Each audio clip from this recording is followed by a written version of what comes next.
what? Let me end this. I don't know if I got it right.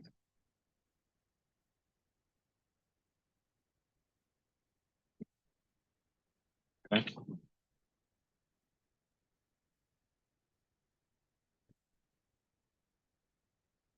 All right.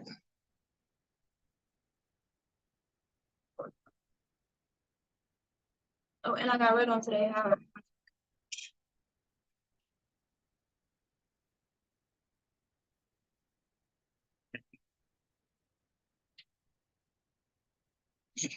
Maybe we should do like a test. Oh, I got it straightened out. But I got backup also. On the back. 5 steps ahead.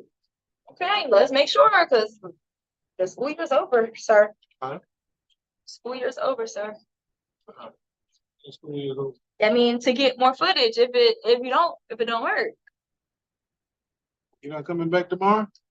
Yeah, but I think I'm gonna go to graduation practice. Oh.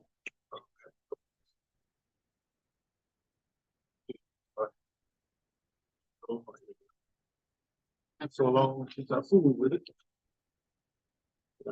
Wait, right.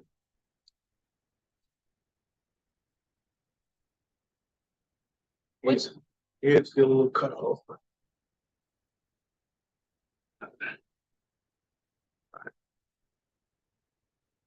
Okay, you want me to look at which camera? just in the middle. There's no middle, mister. Okay. Turn the volume. Microphone on. That camera's good to go. All right. Now, let's record.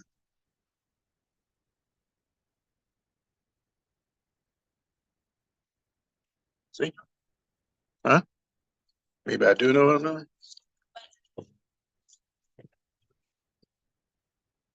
How's this? It is working. We are live. All right. So today, got another special guest. This is part 2 of the interview. We have a little technical difficulty, but we're going to follow along the same path as before, but a little bit different question. Starting out, introduction. I am with the 2015 New Jersey South Jersey Track Athlete of the Year. That year had championships in 100 meters, 200 meters, 4x1 outside relay. You also was second in the meet of champions where you ran against Sidney McLaughlin. So I also have a Big Ten outdoor championship in the 400. And now you have success coaching high school track. I am with Kiara Lester, New Jersey, Miss Deptford. Hello. So how are you, Miss Lester? I'm doing well. Tell me, how many state championships do you actually have? It's quite a lot. I would say I want to estimate I probably am a little off. I think a total of maybe like 16 and above. Since I entered high school, freshman year, and then so forth. So are you saying you have like maybe 8 indoor, 8 outdoor? Yeah, think so. Individually as well as relays. Yeah, think so. Okay, so when did you actually start running track? I started running track at the age of 7 years old. Okay. Well, I see that you were a participant in the Junior Olympics. How was that experience for you? It was amazing. When I started off running track, I was kind of started off at a park and rec association, so it wasn't as competitive as AAU was. And then I was competing there, and some parents came up to my mom and was like, "She's talented, she's gifted. You need to try a different program for her." And then that's how I got introduced to TNT Express Track and Field. And then from there, everything was history. My first year competing for TNT, I didn't know much about the sport, much about, the Junior Olympic series, but I knew that I had qualified to run in Junior Olympics. And our first track meet that I experienced of the Junior Olympics was in Tennessee. Okay, so the TNT Express, that's what's responsible for you being involved with the Junior Olympics? Yes, sir.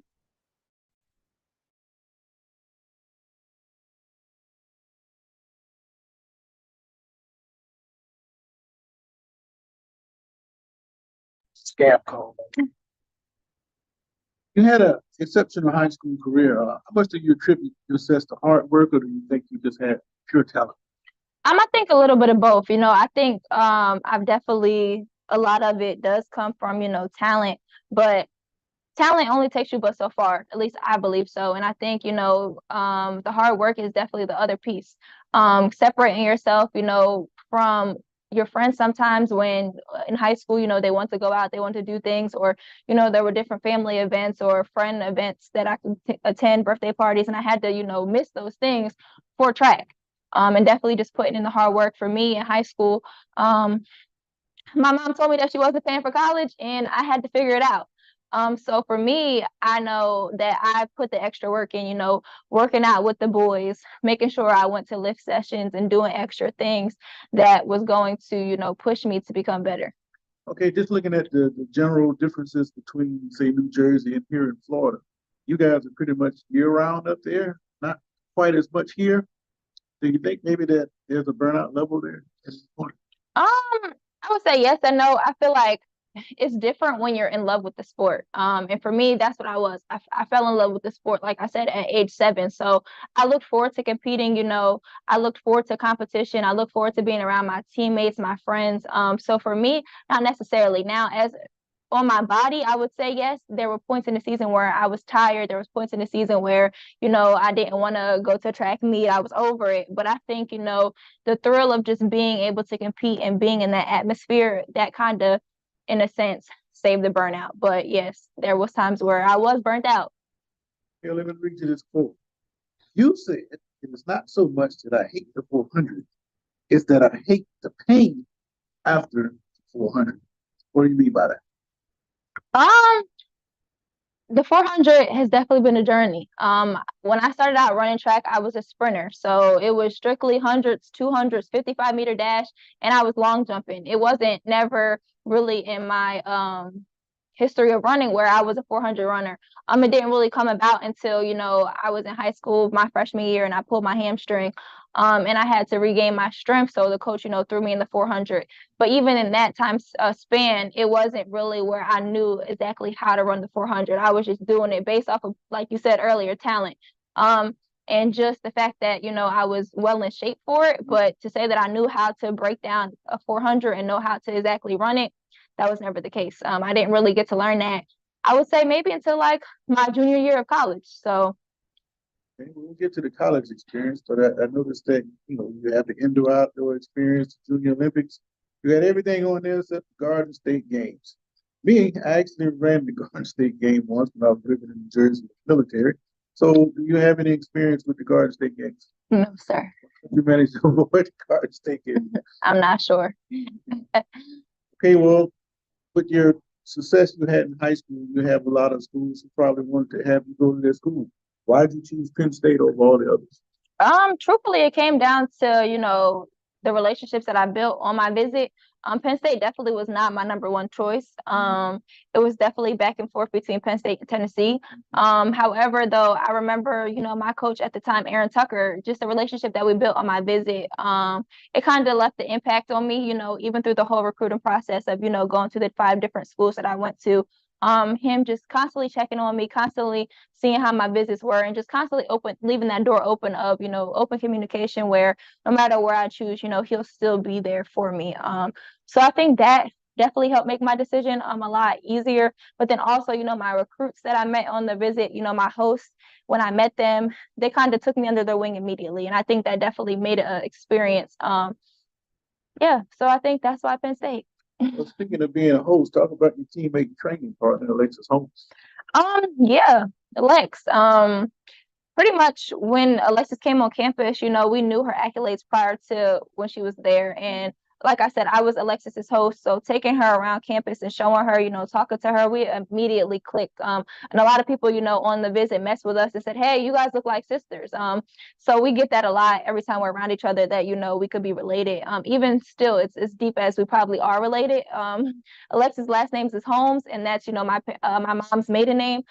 So we always joke about it, but deeply inside, it probably is. We probably are related. But yeah, like I said, we clicked immediately. There was definitely a bond.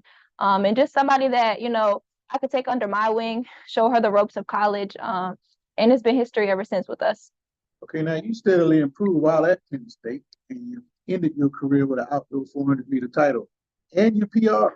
What was it like to win that title and to PR? That whole entire season was definitely a struggle. It was kind of a struggle because, like I said, for me, I really didn't get to know technically how to run the 400 until my junior year, and there was ups and downs, highs and lows. You know, you start off the season, and starting off the season, almost running times that I ran in high school, and then it's just like, okay, is this right? Like, am I training right? Am I doing everything I need to do? So it definitely was a mental thing, going back and forth all season long, having highs and lows, and my times dropping, but then they also staying the same. And I was kind of just getting into my head. So I think, when I won Big Tens, it definitely was a breakthrough moment, but not a breakthrough, sort of say in track, just a breakthrough that I finally broke down a barrier of, embracing the 400 and actually, being able to accomplish something that, was always a goal that I had in mind. And I felt as though, if I'm going to run the 400, if I'm going to train for the 400, which is tough, let's enjoy it. So I definitely think being a Big Ten champion was definitely something that was on my list, and I was glad I was able to check it off. Okay, after your time at Penn State, go from Big Ten to Big 12, you wound up at Texas State. How did you end up at Texas Tech? Being at Texas Tech, after I won Big Tens, and the way that I PR'd for me and my coach, it was definitely like, wow, like he knew I was going to run fast, but to say I was going to run that fast indoor, it was kind of shocking to both of us. I knew it was definitely in me. I just had to pull it out. And then just the conversation, after we got back from Big Tens, everything shut down. It was COVID. And I was hurt in a sense because, I was already on a roll, already thought I finally, hit this breakthrough. Let's see how outdoor season was going to go. But the fact that we didn't have no outdoor season, I definitely had some time to sit back and think, what's next? I graduated from Penn State at the time. And for me, I definitely wanted to just take that leap of faith, bet on myself, and just put myself in the transfer portal to see exactly, where my talents could take me, how far I could go in this sport.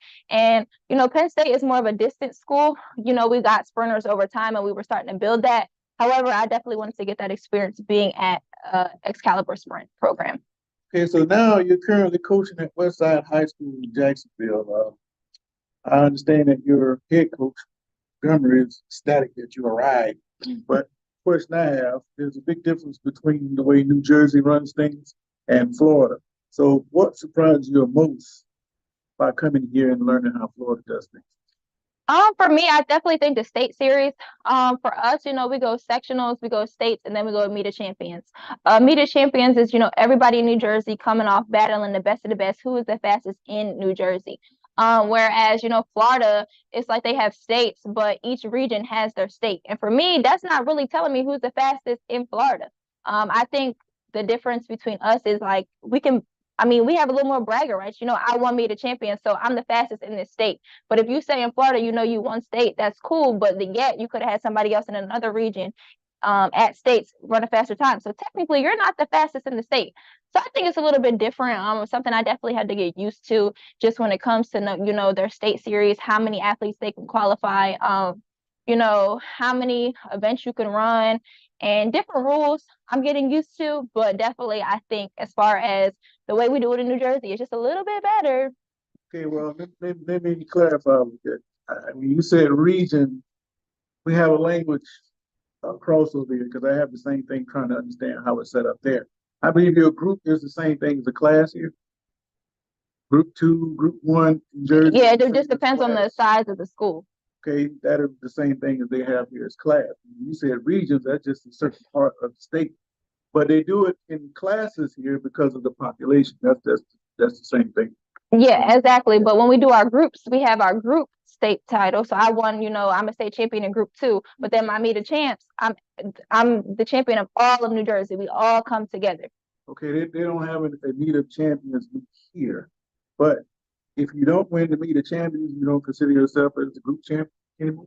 No, I'm still a group champion, but I have more bragging rights to say that I was the fastest in the state of New Jersey. Okay, I understand. So now, going back to a race you had, ran the 4x200 as a senior, you guys were behind. You got the baton in the last place. Came all the way back and you won the race.